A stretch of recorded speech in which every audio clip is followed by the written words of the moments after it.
Hi friends, இந்த விழாவில் நவராத்திரி விழாவின் கடைசி நாளான விஜயதசமி திருவிழாவில் எங்கே வந்திருக்கோம் அப்படின்னு பார்த்தீங்கன்னா சாய்பாபா கோவிலில் வந்திருக்கோம். இங்கே நவராத்திரியோட சிறப்பு நிகழ்வாக நாட்டியாஞ்சலி மற்றும் கொலு இங்கே வச்சுருந்தாங்க. ஃபஸ்ட்டு இன்றைக்கி வியாழக்கிழமை அப்படிங்கிறதுனால ரொம்பவுமே சாய்பாபாவுக்கு விசேஷமான நாள் அப்படின்னே சொல்லலாம். அதனால் ஊஞ்சல் உற்சவத்தில் சாய்பாபா வச்சு ஊஞ்சல் ஆடிட்டு அப்படியே மேலே நம்ம சாய்பாபாவை தரிசிக்கலாம். அப்போ தான் நாட்டியாஞ்சலி நிகழ்ச்சி நடந்துக்கிட்டு இருந்தது.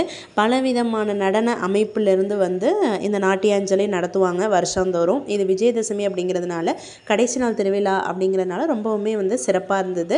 இங்கே சாய்பாபா கோயில் அப்படிங்கிறதுனால கொலு வைக்க மாட்டாங்க அப்படின்னு கிடையாது. எல்லா விதமான விசேஷ நாட்களுமே எங்கள் ஊர் பாபா கோவிலில் எல்லா நாட்களுமே கொண்டாடுறது ரொம்பவுமே சிறப்பானது. நாங்கள் போயிருந்தப்போ தீராக்குட்டி ஃபஸ்ட்டில் உட்காந்து அந்த நாட்டியாஞ்சலி இப்போ தான் ஃபஸ்ட்டு டைம் பார்க்குறா. சின்ன பிள்ளையாக இருந்ததுன்னா ஓடி போய் ஆடிடுவா. இப்போ தான் அவளுக்கு கொஞ்சம் விவரம் தெரியுது, உட்காந்து பார்க்கணும் அப்படின்னு சொல்லிட்டு. அங்கே இருந்த பிள்ளைங்க ரொம்பவுமே அழகாக ஆடினாங்க. பார்க்கவே ரொம்ப சூப்பராக இருந்துச்சு. ரனா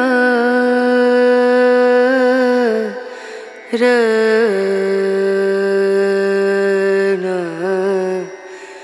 ரனு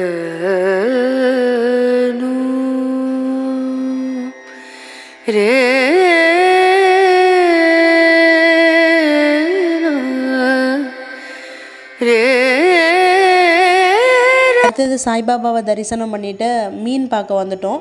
அங்கே தான் மீன் தொட்டி வச்சு நிறைய குட்டி குட்டி மீன்கள் இல்லாமல் பெரிய மீன்களுமே இருக்குது. ஃபஸ்ட்டு நார்மலாக சின்ன மீனாக இருந்தது, இப்போ வளர்ந்து ரொம்ப பெரிய மீனாகிட்டு அங்கே நாங்கள் பொரி எப்பொழுதுமே நாங்கள் போனோம் அப்படின்னா ஏதாவது ஃபுட்டு எடுத்துகிட்டு போகிறது, பிஸ்கட்டு, பொரி, அவுள், அப்புறம் வீட்டில் செஞ்ச தட்டடை எல்லாமே எடுத்துகிட்டு போய் அதில் போட்டோம். அதுங்க நல்லா சாப்பிட்டுச்சு, பார்க்கவே அழகாக இருந்துச்சு. தீராக்குட்டிக்கு மீனுக்கு உணவு போடணும் அப்படின்னா ரொம்பவுமே விரும்புவா. அதனால தான் நாங்கள் தினையிலும் அந்த கோவிலுக்கு போனோம் அப்படின்னா ஏதாவது நாங்களாம் எங்களால் முடிஞ்சது எடுத்துகிட்டு போய் போட்டுட்டு வர்றது. அதுதான் இப்போ நீங்கள் பார்த்துட்ருக்கீங்க. இந்த விலாக் இதோட முடியுது ஃப்ரெண்ட்ஸ். நம்ம நெக்ஸ்ட் விலாகில் என்ன பார்க்க போகிறோம் அப்படின்னா அதிசயமான மற்றொரு கோவிலை பற்றி நம்ம பார்க்கலாம். தேங்க்யூ ஃபார் வாட்சிங்.